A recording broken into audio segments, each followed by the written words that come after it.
الملك القدوس السلام المؤمن المهيمن العزيز الجبار المتكبر سبحان الله عما يشركون هو الله الخالق البارئ المصور له الأسماء الحسنى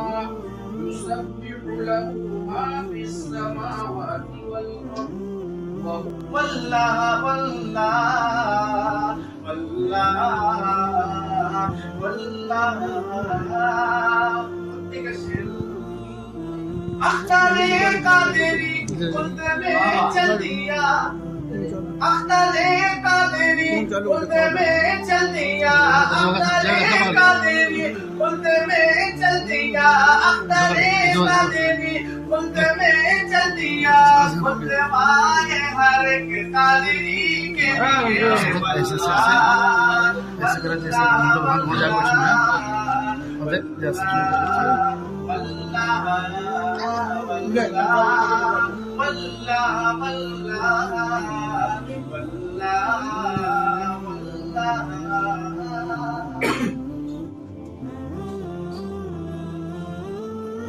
دوستی کرنا تھی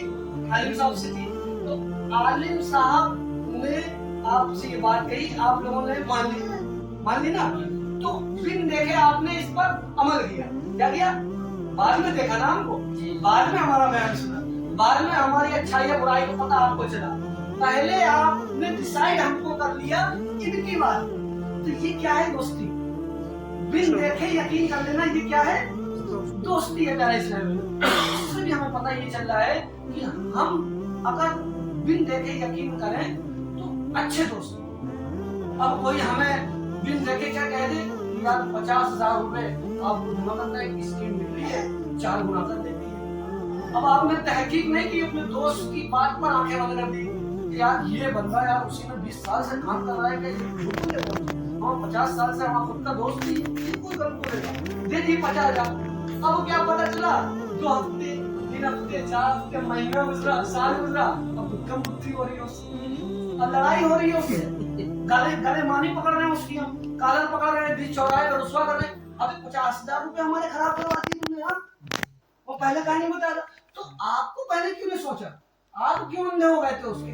یقین پہ تو یہاں پہ جو جملہ میں عرض کرنا چاہتا ہوں تو یہ جملہ جو ہے ہم اچھے دوست پر یقین کریں جو ہے ہمارا اگر خلاف شرع دوست ہے تو پہلے اس کو شریعت سکھائیں پہلے اس کو تہذیب سکھائیں پہلے اس کو ادب سکھائیں پھر اس کے بعد اس کو دوستی کے لائق اب کہہ رہے اسلامی بیان کو لیتے ہیں آخری تک لاسٹ میں لے رہے ہیں اس کو سمجھ سرکار تو عالم صلی اللہ علیہ وسلم کے مقابلے میں آپ دیکھیں کسی کی عمر 1000 سال ہے کسی کی 1300 سال ہے کسی کی 1100 سال ہے سرکار کی عمر شریف صرف 63 سال ہے اس میں سے بھی 40 سال آپ مکی زندگی نہیں بات کریں مکی زندگی قبل نبوت اس میں جو 13 سال مکہ میں رہے بعد نبوت اور 10 سال مدینہ ٹوٹل 23 سال سرکار نے تبلیغ اسلام صرف 23 سال کی اس قلیل مدت میں اللہ پر سرکار کے رہتے ہی اسلام مکہ سے نکل کر کے مدینہ اور حجاز میں تبلیغ کثیر امت اور اللہ کے نبی سرکار تو عالم صلی اللہ علیہ وسلم کی امت کی بڑی فضیلت اللہ نے قرآن میں بیان کسی امت کے بارے میں نہیں حالانکہ حضرت موسیٰ کی بھی امت قوم بنی اسرائیل کے لوگ پھر حضرت ہارون حضرت عیسیٰ علیہ السلام کی امت حضرت کیا نام ہے زکریا علیہ السلام تھے بہت سارے انبیاء کرام ہیں کسی امت کے بارے میں لیکن جب محمد عربی صلی اللہ علیہ وسلم کی امت کی بات آئی تو اللہ نے قرآن میں کیا فرمایا تم خیر امت اخرجت للناس کہ تم سب سے بہتر امت میں پیدا کیے گئے ہو اور لوگوں کے لیے پیدا لوگوں کے لیے پیدا کرنے کا مطلب ہے اللہ فرماتا ہے تأمرون بالمعروف وتنهون عن المنکر تمہاری ذمہ داری یہ نہیں ہے کہ تم لوگوں کو کسی غلط بات پر ابھارو ہم جیسے ہمارے شادیاں ہوتی ہیں تو ایک دوست دوسرے دوست کو برائی کو ابھار دیتا ہے کھلے لفظوں میں میں بتا جیسے اگر ایک دوست کہتا ہے کہ میں اپنی شادی سنت کے مطابق کروں گا دوست کہتا ہے نتیجے نہیں یہ دیکھیں دوستی کا کتنا جو ہے تعلق جو بھی بتایا کتنا گہرا اثر ہوتا ہے. اب وہ بار بار جب میں اپنی تقریروں میں لوگوں کو کہتا ہوں کہ آپ نے اپنے لڑکی کی شادی میں جو ہے وہ نیچے رکھ لی تو کہتے ہیں کیا کروں اس کے دوست نہیں مانتے. تو دوست کا اثر دیکھیے کتنا ہوتا ہے. تو اللہ رب العزت نے ہم کو جو خیر امت میں پیدا تو ہمارا جو کام ہے وہ یہ نہیں دوست کو غلطی پر ابھارنا نہیں غلطی کی طرف لے جانا نہیں بلکہ اللہ فرماتا تأمرون بالمعروف بھلائیوں کا حکم دینے کے لیے تمہیں اللہ نے پیدا کیا وتنہون عن المنکر اور غلط باتوں سے روکنے کے لیے. اب اس میں آخری بات یہ ہے کہ جو چیز جس مقصد کے لیے بنائی جاتی ہے اگر وہ چیز اس مقصد سے ہٹ جاتی ہے نا تو وہ بے اوقات ہو جاتی ہے. بے اوقات ہو جاتی ہے کوئی موقع. اب جیسے یہ فریج رکھا ہے نا اب یہ آپ کے کام کا ہے نا اب اس کا مقصد کیا ہے کہ اس میں پانی رکھتے ہیں تو ٹھنڈا ہوتا ہے کھانا رکھتے ہیں تو سیف رہتا ہے. اگر جب تک اس کی یہ کنڈیشن ہے تب تک آپ اس کو کیا کرتے ہیں ہر مہینہ کھول کر کے اس کی صفائی کر رہے ہیں اس کو جھاڑ پوچھ رہے ہیں بڑھیا فرسٹ کلاس سجا کے رکھے ہوئے اور جس دن اس کا کولنگ سسٹم ختم ہو جائے گا تو پھر آپ اسے لاد مار دیں گے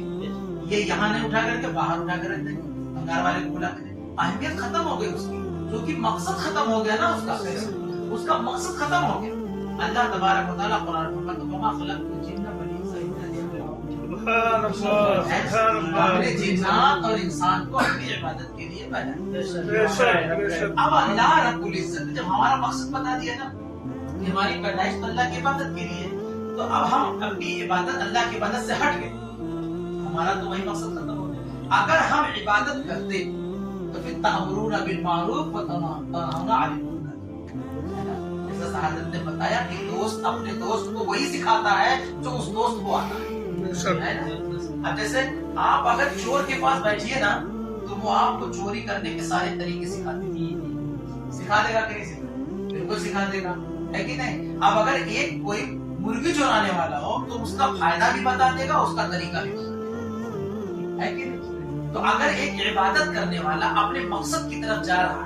ہے نا تو پھر وہ تأمرون بالمعروف وتنہون عن المنکر کیا عمل کرے گا عبادت کرے گا تو عبادت کرے گا.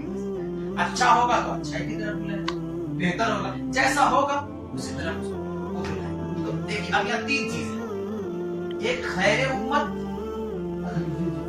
امت ہو گئی اور ایک ہو گیا مقصد تخلیق انسانی یعنی انسان کے پیدا کرنے کا مقصد. دو چیزیں ہو گئی. اور تیسری چیز ہو گئی کہ جب انسان پیدا ہوا تو اب اس کی ذمہ داری کیا ہے تأمرون بالمعروف وتنہون عن المنکر. یہ تین چیزیں ہو گئی کہ اللہ تبارک و تعالیٰ نے انسان کو پیدا کیا اپنی عبادت کے لیے اور پھر اس کے بعد خیر امت میں پیدا کر دیا. اور تیسری چیز یہ ہے کہ اس کو بھلائیوں کا حکم دینے اور برائیوں سے روکنے کے لیے اللہ ہے نا. تو اب ہماری ذمہ داری ہے ہم اس بات کا تہیہ کریں اس بات کا پختہ ارادہ کریں کہ اللہ رب العزت نے جس مقصد سے ہمیں پیدا کیا ہے ہم اس مقصد کو پانے کی کوشش کریں گے ورنہ بے اوقات ہو جائے. اب نماز اب عبادت کی بات ہے تو آخری بات قیامت کے دن اللہ تبارک و تعالیٰ کچھ لوگوں کو حکم فرمائے گا کہ ان کو جہنم کی طرف جہنم کی طرف اب فرشتے لے جا رہے ہیں تو جب ان کو گھسیٹا جائے گا زنجیروں میں پکڑ کر تو کچھ لوگ پوچھیں گے کہ تمہارے ساتھ کیا ہو گیا تم تو اچھے بھلے انسان تھے دنیا میں تو تم تو کافی سہولتیں تھی تمہارے پاس مال و دولت تمہارے پاس سب کچھ تھا تمہارے پاس تو کیا ہوا کیوں تمہیں ایسا زنجیروں میں جکڑ کر کے لے جا رہے ہیں. تو قرآن پاک میں اللہ رب العزت فرماتا ہے وہ لوگ کہیں گے جو لوگوں کو گھسیٹا جانا جن کو جہنم کی طرف تو وہ لوگ خود اپنی زبان سے کہیں گے قالوا لم نک من المصلین. قرآن کی الفاظ قرآن میں لفظ قالوا لم نک من المصلین ہم لوگ نماز نہیں پڑھتے تھے تو اللہ تعالیٰ نے حکم دے دیا تو جہنم کی طرف. یہ قرآن کہہ رہا ہے. اب آپ سوچیے کہ اگر یہاں آبادی میں تو آدمی کے سامنے آپ کی بےعزتی ہو جائے تھوڑا خراب بڑا خراب رہتا ہے. اور وہاں حضرت آدم سے لے کر کے قیامت تک کے انسان جمع ہوں گے سب کے سامنے آپ کو زمین میں گھسیٹیں گے. اب آپ سوچیے کتنی بےعزتی ہوگی. یہ تو جہنم میں لے جا رہا سب کے سامنے گھسیٹیں.